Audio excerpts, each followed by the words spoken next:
Hello friends, नमस्कार, सत श्री अकाल, आदाब, जय हिंद। आशा करता हूं आप सभी सुरक्षित होंगे अपने घर पर।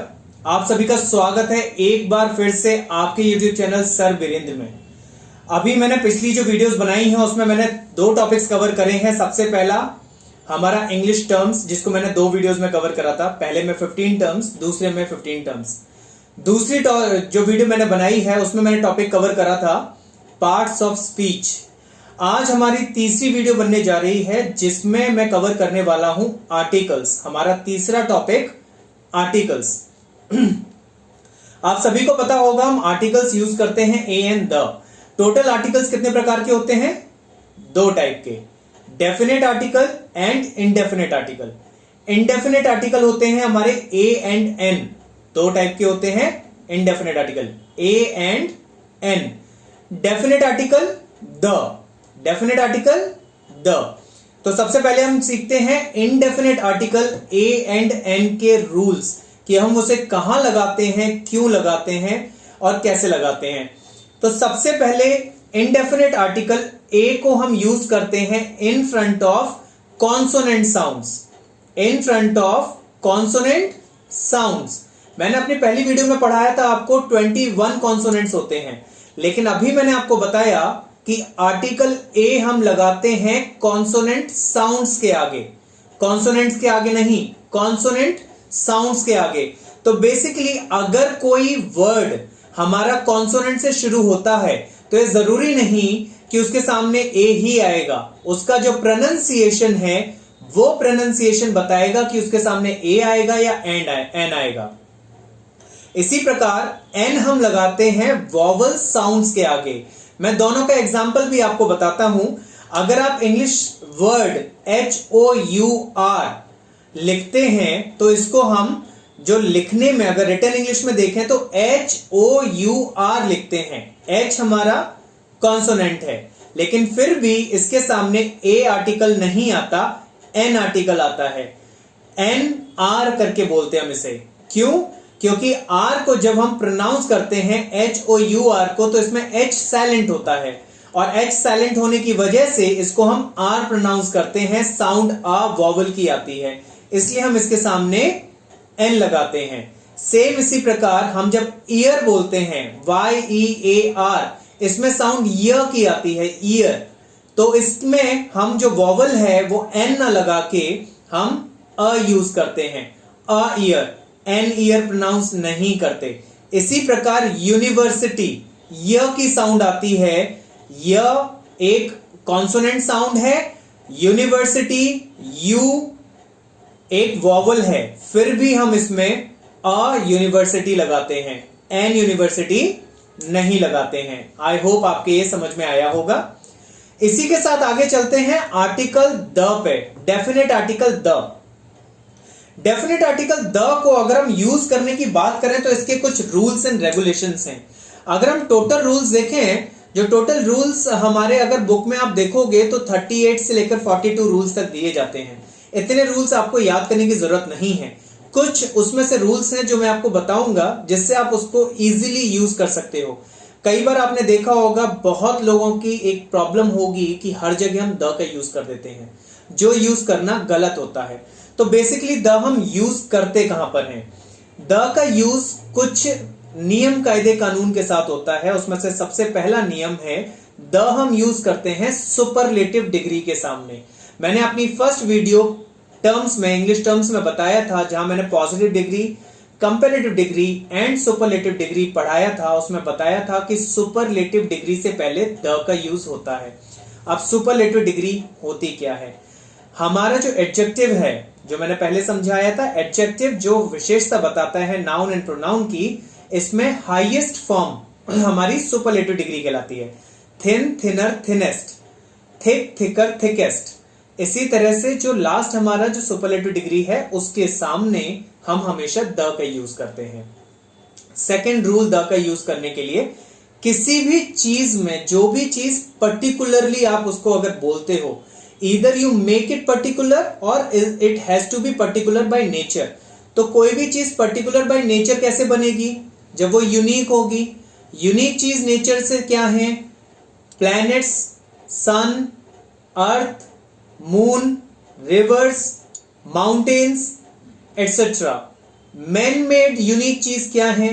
Newspaper name, trust name, monuments, इन सभी के सामने हम द यूज करते हैं।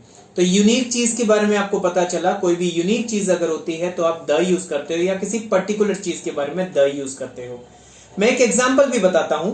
अगर आपके पास एक पेन है और केवल एक ही पेन है, मैं आपसे मांगता हूं कि please give me the pen, तो अब मैं उस पेन को यूनिक कैसे बनाऊंगा या पर्टिकुलर कैसे बनाऊंगा? अगर आपका नाम लेट से अमित है, मैं बोलता हूं Amit please give me the pen. अगर आपके पास वो एक पेन है तो ये अंडरस्टूड चीज है। थर्ड नियम हमारा बोलता है अंडरस्टूड चीज के लिए भी द लगाते हैं। मैंने अगर बोला please give me the pen, आपके पास एक ही पेन है, आप वो पेन उठा के मेरे को दे दोगे। अगर आपके पास एक से ज्यादा पेन है, मान के चलते हैं आपके पास 5-6 पेन है, तो आप उस टाइम पे क्या बोलोगे? अब अगेन सेम एग्जांपल लेके चलते हैं। अगर मैं अमित से बोल रहा हूं अमित के पास में 5 पेन है, तो मैं बोलूंगा Amit give me the pen which is in yellow color, which is in yellow color or which has a yellow cap on it, which has a yellow cap on it। अब मैंने इसको यूनिक बना दिया, मैंने डिफरेंट बना दिया, particular बना दिया।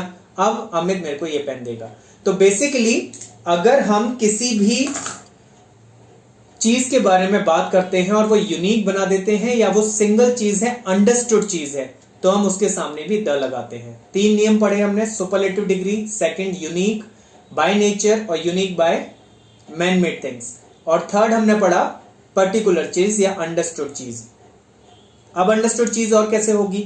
मान के चलो आप एक रूम में बैठे हुए हो, उस रूम में एक फैन चल रहा है। अगर कोई आपसे बोलता है कि please switch off the fan, which means वो एक फैन जो चल रहा है आपको उसी को बंद करना है। आप ये नहीं पूछोगे कि विच वन। अगर आप एक से ज्यादा फैन चल रहे हैं तो वो जो भी बंदा आपको ये बताएगा वो बताएगा switch off the fan which is behind you और विच इज अबव यू। कुछ ना कुछ वो आपको इंडिकेट करेगा जिससे वो उस चीज को पर्टिकुलर बना देगा। राइट? तो हमारे 3 नियम पूरे हो गए, रूल पूरे हो गए। फर्स्ट, सुपरलेटिव डिग्री के सामने द आता है। सेकेंड, हमारा यूनिक चीज के सामने इधर मैन मेड यूनिक या फिर यूनिवर्सल यूनिक, नेचर के थ्रू यूनिक। और थर्ड हमारा अंडरस्टूड चीज के सामने। फोर्थ नियम हमारा है किसी भी डेजिग्नेशन या प्रोफेशन से पहले द आता है। अगर मैं डेजिग्नेशन की बात करूं, द प्राइम मिनिस्टर एक डेजिग्नेशन है, उसके सामने द आएगा। द चेयरमैन एक डेजिग्नेशन है, द आएगा। द कस्टमर केयर एग्जीक्यूटिव एक डेजिग्नेशन है, द आएगा।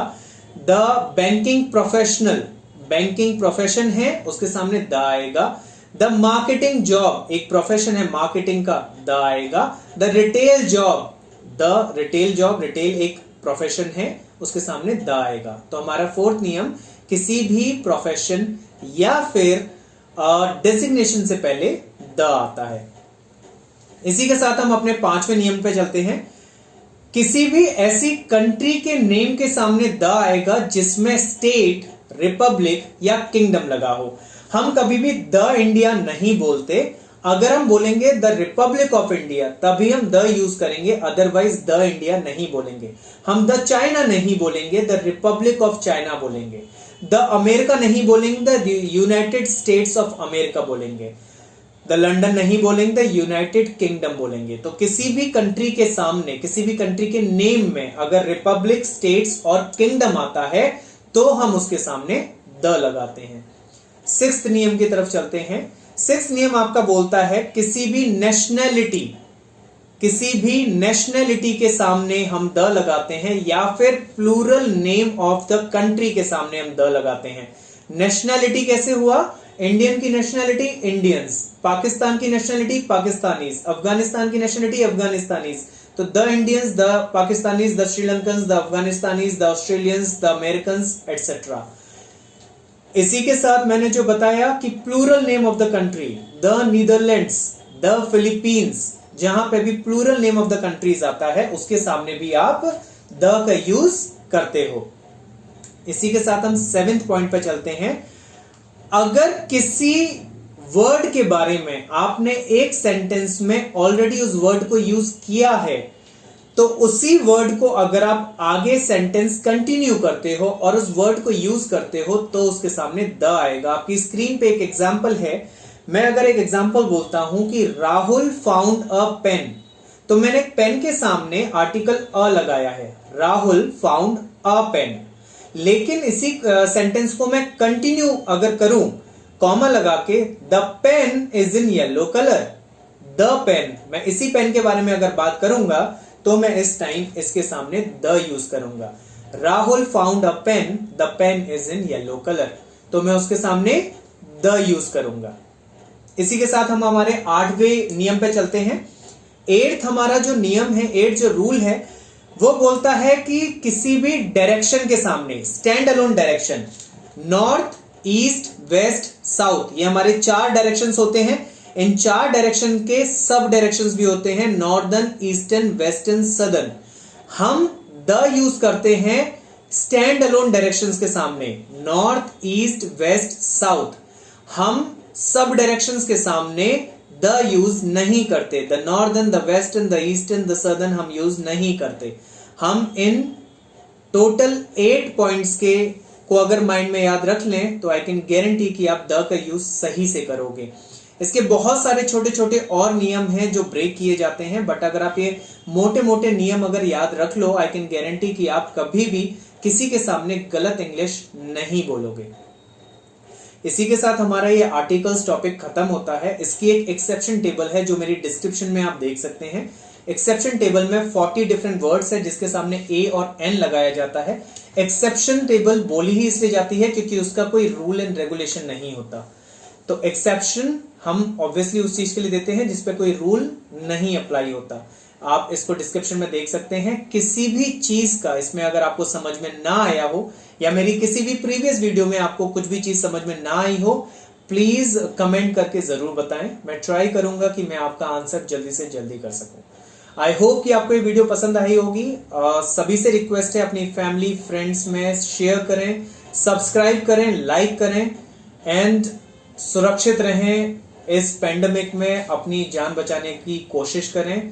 बाहर का कुछ भी ना खाएं, किसी को टच ना करें, मास्क लगा के रहें। धन्यवाद।